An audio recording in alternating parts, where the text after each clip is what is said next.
आज हम लोग देखने वाले हैं एक अहम बहुत ही इम्पोर्टेंट नोटिफिकेशन के बारे में। और वो नोटिफिकेशन गवर्नमेंट ऑफ इंडिया की तरफ से जारी हुआ है सरकारी रिजल्ट पर। अर्थात नोटिफिकेशन का अगर आया है तो इसका मतलब कोई ना कोई वैकेंसी आई है, और वो वैकेंसी एकदम बिल्कुल नई है। ठीक है। और ये वैकेंसी है SBI PO की, state Bank of India provisional officer की। ठीक है। इसमें बहुत सारे कैंडिडेट अपना इंतजार कर रहे थे बेसब्री से कि कब होगा आउट, कब होगा आउट, और वो इंतजार खत्म हो गया। ठीक है ना। अब जो है वो वैकेंसी आ चुकी है। 18 जून से इसकी स्टार्टिंग डेट है, और हम लोग इसी के बारे में फुल्ली नोटिफिकेशन बिल्कुल फ्री में देखेंगे। इसमें देखेंगे फ्री ऑफ कॉस्ट। एक भी पैसा आपका जेब से नहीं जाना है। और ऐसे ऐसे नोटिफिकेशन सबसे पहले आपको पाने के लिए आपको लगे कि मुझे फ्री में हर एक नोटिफिकेशन मिले, तो चैनल को सब्सक्राइब कर लें और बेल आइकन को प्रेस कर लें, ऑल नोटिफिकेशन ऑन कर लें। और साथ ही में कर भला सो हो भला, अपना भी भला कीजिए और अपने ग्रुप में अपने फ्रेंड्स के पास वीडियो को शेयर भी कर दीजिए। ठीक है। तो चलिए हम लोग नोटिफिकेशन के बारे में बात कर लेते हैं। नोटिफिकेशन है एशियन ग्लोबल स्टडी के द्वारा बताया जा रहा है। नोटिफिकेशन है SBI PO की। इसका एडवर्टाइजमेंट नंबर है CRPD PO 2026-27-09, यानी 9वां भाग है। ठीक है। अब इसमें टोटल वैकेंसी 1500 निकल करके आई है। कितनी? 1500 निकल के आई है। अब बताइए 1500 निकल करके आई है तो क्या 1500 फॉर्म तो पड़ेगा नहीं? कम से कम इसका 60 से 70 गुना तो फॉर्म पड़ना ही पड़ना है। अब आप मल्टीप्लाई करके देख लीजिए, 1500 में 70 से मल्टीप्लाई करके कितना फॉर्म लगभग पड़ेगा। तो उसमें हमें फाइट करके इसमें आना है। ठीक है। तो इसकी देखिए SBI PO की तैयारी जिसको करनी है ना, तो जिस सेशन का वो टारगेट बनाए कि हमें इस सेशन में अटेम्प्ट देना है PO की, तो उसके वो 1.5 साल 2 साल पहले से ही तैयारी कर ले। अच्छे से तैयारी जब कर ले तब जा करके इस अटेम्प्ट को टच करे, इस वैकेंसी को डाले। क्योंकि इसकी वैकेंसी जब आती है ना तो टाइम बहुत कम देता है पढ़ने के लिए, और कई सारे एग्जाम्स होते हैं, तो सभी एग्जाम्स को बहुत कम टाइम में करवा करके ये फाइनल कर देता है। ठीक है। तो इस नाते हमें पहले क्या करना है, तैयारी कर लेनी है अच्छे से, और तैयारी करने के बाद ही हमें कुछ करना है, इस वैकेंसी के बारे में सोचना है। देखिए टोटल वैकेंसी है 1500, और 1500 तो एक ही लोगों का होगा नहीं, कैटेगरी वाइज होगा। तो कैटेगरी वाइज देखिए SC का है 234 वैकेंसी, ST का है 144 वैकेंसी, OBC का है 390 वैकेंसी, EWS का है 144 वैकेंसी, जनरल का है 588 वैकेंसी। ये जो EWS है जनरल में ही आते हैं। ठीक है। थोड़ा सा जिनके पास सर्टिफिकेट होता है वो जो है 10-5% जो है उनको रिलैक्सेशन मिल जाता है। इस वैकेंसी की फीस कितना रहेगी? तो आप कई सारी वैकेंसी देखे होंगे, डाले होंगे, तो जाहिर सी बात है कि जनरल OBC की फीस सबसे टॉप पर होती है। तो वैसे यहाँ भी है, जनरल OBC EWS की फीस जो है 750 रुपए है, यानी 750 रुपीज है। और SC ST और हैंडीकैप्ड की 0 रुपीज है, यानी फॉर्म फीस नहीं लगेगा। ठीक है। केवल जब आप ऑनलाइन कराएंगे उसी का जो लगना है लगेगा, नहीं तो फॉर्म फीस नहीं लगेगा। और इन लोगों को फॉर्म फीस देना है जनरल OBC और EWS का 750 रुपए। उसके बाद ऑनलाइन करने का जो अलग से लेगा वो अलग। ठीक है ना। अब देखिए कब इसका कब से कब स्टार्ट हो रहा है, कब वैकेंसी पड़ेगी, इसकी स्टार्ट होगी। तो स्टार्टिंग डेट इसका है 18 जून 2026 से, और अंतिम डेट है इसका, लास्ट डेट है 8 जुलाई 2026। यानी वैकेंसी को डालने का जो लास्ट डेट है वो 8 जुलाई 2026, यानी इसी के बीच में आपकी वैकेंसी फुल्ली पड़ जानी चाहिए। 8 जुलाई से पहले ही फॉर्म सबमिट होना चाहिए, फीस वगैरह कट के क्लियर हो जाना चाहिए। ठीक है ना। अब बताइए जब फॉर्म आया है तो उसका कोई ना कोई शर्त होगा, कोई कंडीशन होगा कि नहीं होगा? तो उस कंडीशन की बात हम लोग कर देते हैं। कंडीशन 2 है, एक एज का है और एक एलिजिबिलिटी का है। माने पढ़ाई लिखाई कहाँ तक करना है आपको, कि आप यहाँ तक पढ़े हैं तभी ये वैकेंसी आप डाल सकते हैं। ठीक है। तो एज जो है कम से कम 21 साल का होना चाहिए, और अधिकतम 30 साल का होना चाहिए। ठीक है ना। एज आपका कम से कम 21 साल होना चाहिए और अधिकतम 30 साल से ऊपर नहीं होना चाहिए। यानी 21 साल वाले वैकेंसी डाल सकते हैं, 22 साल वाले भी डाल सकते हैं, 23 वाले, 24 वाले, 25 वाले, 26 वाले, 27, 28, 29, 30 तक साल वालों का वैकेंसी पड़ सकता है। जिसका उम्र 30 साल का होगा वो भी डाल सकता है। ठीक है। लेकिन ये उम्र का बाउंडेशन है 21 साल, 1 अप्रैल को 2026 को पूरा हो जाना चाहिए। और 30 साल यहीं तक होना चाहिए। अगर 30 साल से ऊपर आप हो गए तो नहीं डाल सकते हैं। 1 अप्रैल तक आप 30 साल के रहें, ठीक है ना। अब बात कर लेते हैं एलिजिबिलिटी की। एलिजिबिलिटी मतलब योग्यता की, कितनी पढ़ाई लिखाई होनी चाहिए। तो पढ़ाई लिखाई आपका ग्रेजुएशन होना चाहिए। ग्रेजुएशन किसी भी स्ट्रीम से किए हों, या फिर आप फाइनल ईयर में हो, फाइनल सेमेस्टर में हो, अपियरिंग में हो, तब भी आप डाल सकते हैं वैकेंसी को, ठीक है। तो bachelor degree any subject, commerce से हो, बीकॉम किए हो, बीटेक किए हो, बीए किए हो, बीएससी किए हो, या और भी कोई ग्रेजुएशन किए हो, जो ग्रेजुएशन का लेवल का हो, जो ग्रेजुएशन वाकई में हो, उसी का डिग्री अगर आपके पास है तो आप इस वैकेंसी को डाल सकते हैं, अप्लाई कर सकते हैं, ठीक है। अच्छा, अब आता है बात कितनी बार हम वैकेंसी डाल सकते हैं। जिंदगी भर थोड़ी डालेंगे, कितनी बार वैकेंसी डाल सकते हैं। तो अटेम्प्ट देखिए, जनरल ईडब्ल्यूएस के लिए 6 अटेम्प्ट है, यानी 21 से 30 साल तक के 10 साल के अंतराल में आप 6 बार ही डाल सकते हैं वैकेंसी को, ठीक है। इस नाते बेहतर ये होगा कि पहले तैयारी करें, अटेम्प्ट को बचा के रखें। अगर आप इस क्राइटेरिया के अंदर हैं और ये आपके पास है, डिग्री आपके पास है और 21 से 30 के बीच आप हैं, तो पहले 1-2 साल तैयारी खूब जम के कर लीजिए, टेस्ट वगैरह तमाम सारा दे लीजिए, पूरी सिलेबस पढ़ लीजिए, स्पीड बढ़ा लीजिए। तब उसके बाद जब लगे आपको कि हम 90% 95% एकदम फुल्ली तैयार हैं, 100 क्वेश्चन में मैं 95 उड़ा दूंगा, उसमें एक भी मेरा गलत नहीं होगा, तब समझ जाइए कि अब हमें अटेम्प्ट दे देना चाहिए। बस उसके बाद का अटेम्प्ट डाल दीजिए और उसे जाकर के आप अटेंड कर लीजिए, दे दीजिए उस अटेम्प्ट को, ठीक है। तब ऐसे होती तैयारी, ऐसे नहीं कि अब वैकेंसी आएगी, ठीक है, आ गई, जून में आ गई, अब चलो भैया फॉर्म डाल लो, उसके बाद जुलाई से स्टार्ट करेंगे, तैयार करेंगे। भैया जुलाई से स्टार्ट करोगे, अगस्त में प्रीलिम्स है, अगस्त में प्रीलिम्स है, जुलाई अगस्त में क्या पढ़ लोगे, ठीक है। क्या इतना बड़ा इंटेलिजेंटपन कर लोगे। ऐसे भी लोग आपको वैकेंसी डाल करके मिलेंगे। अगर मान लीजिए इसमें से 1.5 लाख फॉर्म पड़ चुका है, तो 1.5 लाख में पहली बात तो 40 से 50 हजार, 30 से 40 हजार लोग तो एब्सेंट रहेंगे, वहां जाएंगे नहीं एग्जाम देने। अब बचे आपके 1,20,000, 1,20,000 में मान के चलिए कम से कम 40,000 से 50,000 लोग रहेंगे जो बिना तैयारी की वैकेंसी डाल के चले जाएंगे एग्जाम देने। तो फाइट आपको 50 से 60,000 में ही केवल करना है, ज्यादा नहीं करना है, पूरे ऑल इंडिया मिला करके, ठीक है। तो जितनी फॉर्म पड़ी रहेगी उसी में आप क्या करेंगे, पहले जितनी फॉर्म पड़ी है उसमें से आप 35% निकाल दीजिएगा, एब्सेंट रहेंगे, और उसके बाद जितना बचे हैं 70%, लगभग 70 या 65%, उसमें निकाल दीजिएगा 20%, तो बिना तैयारी वाले 20 से 25% बिना तैयारी वाले रहेंगे, 45% केवल जाते हैं तैयारी वारी करके थोड़ा बहुत, ठीक है ना। तो आप तैयारी करके जाए, जम के तैयारी करें। देखिए कुछ हो बहुत बड़ा चीज नहीं है, इंसान ही तो सेलेक्ट हो रहे हैं, आखिर हर साल कोई ना कोई सेलेक्ट हो रहा है, तो फिर अगर वो कर सकता है तो हम क्यों नहीं, आप क्यों नहीं करिए। तो पहले तैयारी, उसके बाद अटेम्प्ट, अटेम्प्ट को बचा के रखेंगे। जनरल ईडब्ल्यूएस वाले 6 अटेम्प्ट, ओबीसी के लिए 3 अटेम्प्ट रिलैक्सेशन है, मतलब 10 साल के अंतराल में आप केवल 9 अटेम्प्ट दे सकते हैं, इसके अलावा नहीं दे सकते हैं।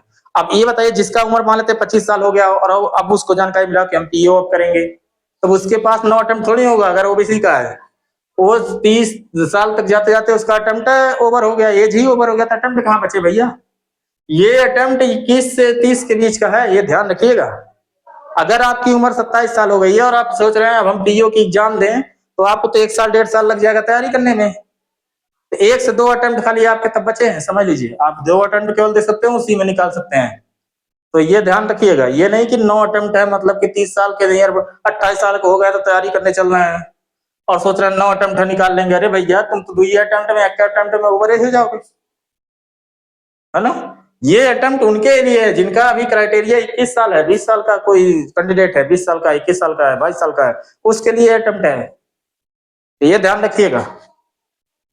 एससी एसटी के लिए many attempt, under age criteria, ये बात ध्यान रखिए। मेनी अटेम्प्ट मतलब थोड़ी ना जिंदगी भर देते रहेंगे, 40 साल हो गए तब वो देंगे, 35 साल हो गए तब भी देंगे, 50 साल हो गए चलो अटेम्प्ट दो, पीओ बन जाओ, ये नहीं होगा।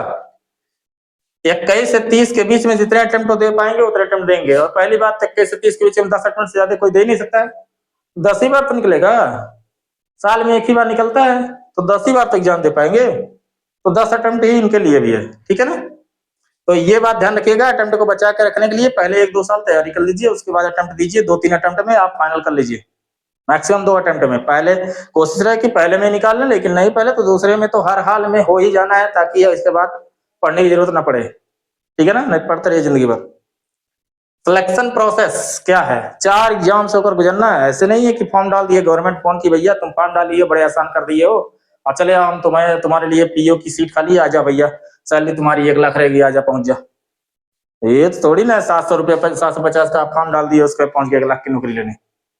ठीक है, आप जो है सिलेक्शन प्रोसेस से गुजरेंगे। प्रीलिम्स होगा, मेंस होगा, ग्रुप एक्सरसाइज का एग्जाम होगा, साइको टेस्ट, उसके बाद इंटरव्यू होगा, तब फाइनल रिजल्ट आएगा। हलवा नहीं है। एसी में अगर बैठना है, पहले रगड़ना है गर्मी में, पहले पसीना गिराओ, तब एसी का मजा पाओ। ठीक है, तो प्रीलिम्स अगस्त 2026 में होगा। हमने क्यों कहा पहले तैयारी कर लीजिए, तब अटेम्प्ट्स के बारे में सोचिए। क्यों? क्योंकि देखो भैया, जून में निकली एग्जाम फॉर्म, और लास्ट डेट 8 जुलाई है। अब ये बता, तुरंत जुलाई बीतेगा, अगस्त में एग्जाम हो जाएगा। अगस्त के लास्ट तक एग्जाम होना ही होना है भैया। प्रीलिम्स के लिए मैक्सिमम अगर हम डेट देख लें तो 1.5 महीने का टाइम दे रहा है बस। प्रीलिम्स के लिए 1.5 महीने का टाइम दे रहा है। इतने बड़े धुरंधर थोड़ी ना हो कि 1.5 महीने मारोगे, पूरा सिलेबस ही घोर के पी जाओगे, स्पीड भी बढ़ जाएगा। स्पीड होना चाहिए, क्योंकि टाइम बाउंडेशन वेरी वेरी इंपॉर्टेंट, टाइम बाउंडेशन बहुत कम है, ये ध्यान रखिएगा। मेंस उसके बाद आएगा सितंबर। ये देखो, एक ही महीने के बाद सितंबर मेंस का करा दिया जाएगा। सितंबर 2026 में मेंस का एग्जाम हो जाएगा। ये नोटिफिकेशन में था, खुद से नहीं बोल रहा हूं, ऐसे हवा हवा नहीं बोल रहा हूं। ये नोटिफिकेशन में जारी डेट है कि संभावना है मेंस सितंबर 2026 में होना है तो होना है। उसके बाद जब ये दोनों एग्जाम आप निकाल लेते हैं तो ग्रुप एक्सरसाइज यानी साइको टेस्ट होगा, लोकल लैंग्वेज पर डिपेंड रहेगा, उस पर आधारित रहेगा। लोकल लैंग्वेज, जिस जिस स्टेट के आप रहेंगे उस स्टेट के बारे में आपको, उस वहां के लैंग्वेज, वहां की संस्कृति के बारे में जरूर जानना अति आवश्यक है, ये ध्यान रखिए। तो ग्रुप एक्सरसाइज का जो एग्जाम होगा वो अक्टूबर या नवंबर में होगा, अक्टूबर लास्ट या नवंबर के फर्स्ट वीक में होना ही होना है। तो ये ध्यान रखिए, मतलब इस मेंस के बाद एक 1 से 1.25 महीने का गैप रहेगा बस। फिर उसके बाद जब आप निकल जाता है तो आपका इंटरव्यू नवंबर लास्ट तक तो हो ही जाएगा 2026 में, ये क्लियर है। जब ये तीनों एग्जाम आप क्लियर कर लेंगे तब इंटरव्यू के लिए बुलाए जाएंगे, और इंटरव्यू जो है आपका नवंबर में होगा। क्यों? क्योंकि दिसंबर में दिया है कि फाइनल रिजल्ट में बी डिक्लेयर्ड एंड दिसंबर 2026। में बी का मतलब 80 से 90% क्लियर है, ये ध्यान रखिएगा।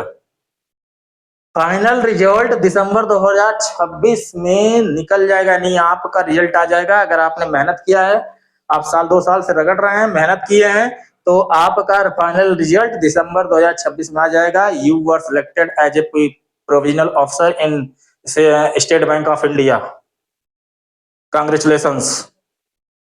ठीक है, तो ये लिख करके आ जाएगा आपका। इस बात को, इस सेंटेंस को सुनने के लिए आपकी कानें कितनी तरस रही होंगी, उसके लिए लगा दीजिए जी जान।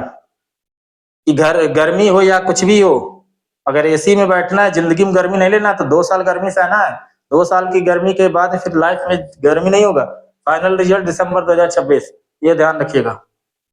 तो ये हो गया नोटिफिकेशन के बारे में, अटेम्प्ट के बारे में, और सिलेक्शन प्रोसेस, और फाइनल रिजल्ट कब आएगा। अब आते हैं हम लोग सिलेबस के बारे में डिस्कशन कर लेते हैं, क्या सिलेबस होगा। जब हम प्रीलिम्स में बैठेंगे, प्रीलिम्स का एग्जाम देंगे, तो वो एग्जाम होगा भैया ऑब्जेक्टिव। ऑब्जेक्टिव मतलब समझते हैं, कोई क्वेश्चन पूछेगा, उसमें 4 ऑप्शन देगा, जो आंसर रहेगा उस पर टिक करना रहता है। पहले ऑफलाइन होती थी तो ओएमआर सीट पर सेट करना रहता था।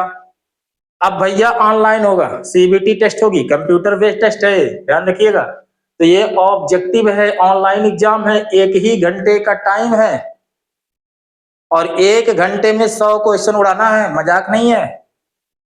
1 घंटे में 100 क्वेश्चन उड़ाने हैं, 100 क्वेश्चन रहेंगे, और 100 क्वेश्चन मतलब 100 मार्क्स का रहेगा, 100 मार्क्स का रहेगा। हर एक क्वेश्चन 1 मार्क्स का होगा, और अगर आपका गलत हो गया तो 33% में भी माइनस मार्किंग भी है, ये ध्यान रखिएगा। यानी 3 क्वेश्चन आपने गलत किया तो 1 क्वेश्चन एक्स्ट्रा घुस गया, ये ध्यान रखो। तो ऑनलाइन एग्जाम होगा 1 आवर का होगा, 60 मिनट आपको मिलेंगे टाइम, क्योंकि 1 आवर में 60 मिनट ही होते हैं। अब देखिए प्रीलिम्स में आपको केवल केवल 3 सब्जेक्ट पढ़ने हैं, तो कहने से हलवा नहीं है कि 3 सब्जेक्ट कह दिए सर जी, वाह क्या बात है, मजा आ जाएगा, वो तो 15 दिन में मार देंगे उड़ जाएगा, 1 महीना में मार देंगे उड़ जाएगा। कैसा आप सर जी कह रहे हैं कि 1 साल पहले 2 साल पहले तैयारी करिए? लल्ला जाओ, नाम तो देख लो पहले सब्जेक्ट का, नाम तो देख लो, टॉपिक नहीं दिया है, सब्जेक्ट नाम है, सब्जेक्ट नेम है, ये ध्यान रखना। अब उस सब्जेक्ट में कितने टॉपिक होंगे जब आप बुक उठाएंगे, जब आप पढ़ना स्टार्ट करेंगे तब पता चलेगा। रीजनिंग है, रीजनिंग, रीजनिंग का क्वेश्चन 30 क्वेश्चन आएंगे, फिक्स है। रीजनिंग का क्वेश्चन प्रीलिम्स में आपको रीजनिंग पढ़ना है, इंग्लिश पढ़ना है और मैथ पढ़ना है, क्वांटिटेटिव एप्टीट्यूड मैथ्स पढ़ने हैं। और मैथ्स में जो चैप्टर्स हैं 18 से 20 चैप्टर हैं, मे भी देख लेना सिलेबस उठा करके, 18 से 20 चैप्टर हैं, उसमें से 30 क्वेश्चंस आएंगे फिक्स। इंग्लिश आपको पढ़ने 40 क्वेश्चंस आएगा, पैराग्राफ आता है, स्टेंजा आता है, ग्रामर्स रूल्स आते हैं, और उसके बाद में क्या कहते हैं वोकैबुलरी आता है, सिनोनिम एंटोनिम्स या स्पेलिंग करेक्शन वगैरह सब आएगा, एरर आएगा, मैचिंग आएगा, ये ध्यान रखना। इतनी मोटी किताब होगी कम से कम पूरी सिलेबस की पढ़ने के लिए। 2 महीने में कुछ नहीं होगा, 2 साल चाहिए कम से कम, वो भी रगड़ रगड़ के, पर डे 8 से 10 घंटा जो रगड़ेगा, जो अपने आप को तपा देगा। दरवाजा बंद कर लीजिए, मोबाइल को साइड में रख लीजिए, जब जरूरत लगे तभी उठाइए, दरवाजा बंद कर लीजिए, 2 साल के लिए गायब हो जाइए, और 2 साल के लिए जब गायब हो जाएंगे ना, तो देखिएगा तीसरा साल आप एक नई दुनिया लेकर के उभरेंगे। और ये है रीजनिंग का 30 क्वेश्चन, यानी रीजनिंग में भी कम से कम 15 से 18 चैप्टर ही पढ़ने हैं, तो ध्यान रखना, ये उठाकर सिलेबस देख लेना। इंग्लिश पढ़ना है, क्वांटिटेटिव एप्टीट्यूड मतलब मैथ पढ़ने हैं, और ये तीनों सब्जेक्ट मिला करके आपके 100 क्वेश्चंस का प्रीलिम्स होगा, और 100 क्वेश्चंस ऑनलाइन का होगा और ऑब्जेक्टिव होगा। ठीक, अब जब आप ये एग्जाम निकाल लेते हैं तब आप एलिजिबल हो जाएंगे मेंस के लिए। किसके लिए? मेंस के लिए। और मेंस की जो होगी वो 2 मॉडल एग्जाम होगी, ऑब्जेक्टिव भी होगी और डिस्क्रिप्टिव भी होगी, ध्यान रखना ये बात।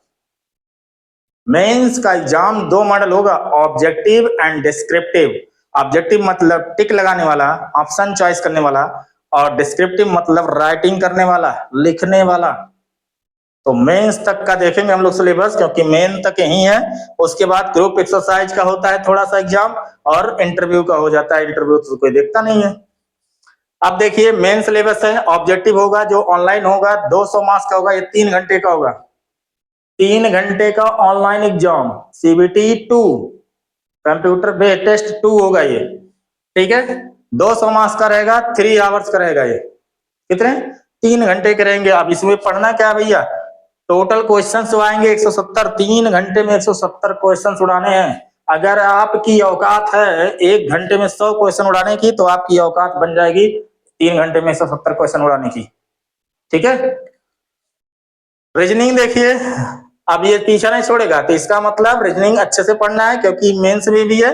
रीजनिंग का 40 क्वेश्चन फिक्स है, कंप्यूटर का 30 क्वेश्चन फिक्स है, यहाँ बढ़ गया एक सब्जेक्ट, कंप्यूटर भी रगड़ना है। Data analysis 20 questions, economy, banking और जीएस। जीएस मतलब जनरल स्टडी, जनरल साइंस मत समझना, जनरल स्टडी सामान्य अध्ययन। सामान्य अध्ययन में हिस्ट्री, जियोग्राफी, पॉलिटी, इकोनॉमी, पर्यावरण, एनवायरमेंट, ठीक है ना, ये सब मस्ट सब्जेक्ट हैं। ये सब आपको पढ़ने हैं भैया, सूचकांक पढ़ना है, इंडेक्स वगैरह, साथ में करंट अफेयर, करंट अफेयर भी पढ़ना है। यहाँ तो चूंकि जीएस है, नहीं तो करंट अफेयर का आना कोई औचित्य ही नहीं है, यहाँ करंट अफेयर तो पूछेगा नहीं, लेकिन यहाँ तो पूछ लेगा। जीएस आ गया तो करंट अफेयर भी पढ़ना, इसी नाते कह रहा हूँ भैया, आप 2 साल पहले जब तैयार करेंगे तो सारा सब तैयार कर लेंगे करंट अफेयर छोड़ करके। तो जब आप अटेम्प्ट डालेंगे, जब आप फॉर्म डालेंगे, जैसे हमें 2027 का देना है, तो 2027 में जब स्टार्ट होगा सेशन, तो फिर आप करंट अफेयर ही केवल पढ़ेंगे, बाकी तो केवल रिवीजन मारेंगे, शार्ट नोट बना के रखे रहेंगे जब, ठीक है। उसके बाद इंग्लिश देखो, इंग्लिश जो यहाँ पढ़ेंगे वही सिलेबस सेम यहाँ रहेगा, 40 क्वेश्चन वहां भी था, 40 क्वेश्चन यहाँ भी है, टोटल मिलाकर 170 क्वेश्चन है, 200 मार्क्स का है। Same cut off, same minus marking यहाँ भी है, सेम माइनस मार्किंग यहाँ भी है, ठीक है। फिर उसके बाद आपका जो ये तो था ऑब्जेक्टिव होगा, इतने से सिलेबस का कितना सब्जेक्ट होगा, 1 2 3 4 5 6 और इसमें 3 4 सब्जेक्ट, 10 सब्जेक्ट मान लीजिए, ठीक है। तो ये सब्जेक्ट आप पढ़ लेंगे, 170 क्वेश्चन का एग्जाम होगा। जब आप मेंस निकाल ए वाला हो जाएगा ऑब्जेक्टिव, तो उसी में कम्युनिकेशन स्किल होगा, ये ऑफलाइन होगा, ये डिस्क्रिप्टिव होगा, यानी लिखना रहेगा, ठीक है। अब जब लिखना रहेगा भैया, ये नहीं इसको पास करने के बाद नहीं होगा, ये साथ में ही होगा, एक दिन ये होगा दूसरे दिन ये होगा, 2 दिन का, ठीक है। तो कम्युनिकेशन स्किल है, ऑफलाइन होगा, डिस्क्रिप्टिव है, लिखना है, 30 मिनट मिलेंगे आपको, टोटल को मार्क्स भी 30 ही रहेगा, 30 नंबर का रहेगा। इसमें केवल 3 सब्जेक्ट पढ़ने हैं, ईमेल पढ़ना है और सिचुएशन एनालिसिस पढ़ने हैं और रिपोर्ट राइटिंग पढ़नी है। ईमेल का 2 क्वेश्चन रहेगा, उसमें से 1 करना रहेगा, सिचुएशन एनालिसिस का 2 क्वेश्चन रहेगा, उसमें 1 करना रहेगा और रिपोर्टिंग का भी 2 क्वेश्चन रहेगा, उसमें से 1 करना रहेगा, यानी 1 क्वेश्चन इसका, 1 क्वेश्चन इसका, 1 क्वेश्चन इसका, 10 मिनट इसका, 10 मिनट इसका, 10 मिनट इसका, ठीक है, लिखना रहेगा। 30 मार्क्स रहेंगे, 10 मार्क्स 10 मार्क्स 10 मार्क्स, ठीक है। तो 10 मार्क्स का रहेगा। तो इस तरह से सिलेबस रहेगा आपका पढ़ने का। उसके जब इतना आप निकालेंगे तो ग्रुप एक्सरसाइज हो जाएगा आपका, टेस्ट साइको टेस्ट होता है ये, ठीक है, ये साइकोलॉजी वाला होता है, ये लिखे तो कितने होता है, वहां पर उनका अलग पैटर्न नहीं रहता है टेस्ट लेने का, ओरली टेस्ट होती है, ठीक है ना, ओरल टेस्ट होता है, उसके बाद इंटरव्यू की तरह, उसके बाद इंटरव्यू होगा, तब आपका फाइनल रिजल्ट जो है दिसंबर 2026 में आ जाएगा। मान के चलिए 6 महीने में वैकेंसी है, 6 महीने में फाइनल रिजल्ट। इतना तेज तो यूपीएससी का एग्जाम नहीं होता है, जो इंडिया का टफेस्ट एग्जाम है, ठीक है ना। तो अब आपको लग गया होगा कि हमें किस लेवल की तैयारी करनी है और हमें कैसे तैयारी करनी है, कब से स्टार्ट करना है, अटेम्प्ट का टारगेट हमारा कौन सा होना चाहिए और उसके पहले कितने साल पहले हमको तैयारी करनी है। हमें अटेम्प्ट का भी ध्यान रखना है, अपना एज क्राइटेरिया भी ध्यान रखना है और ये तो मस्ट है कि हमारा डिग्री बैचलर होनी चाहिए ही चाहिए। Okay, thank you. और हाँ, ज्यादा शेयर करना ये आपका काम है, ठीक है, मेहनत आपके लिए कर रहे हैं, तो आपका काम है बस प्यार से 2 सेकंड लगेगा शेयर कर देना और सब्सक्राइब कर देना।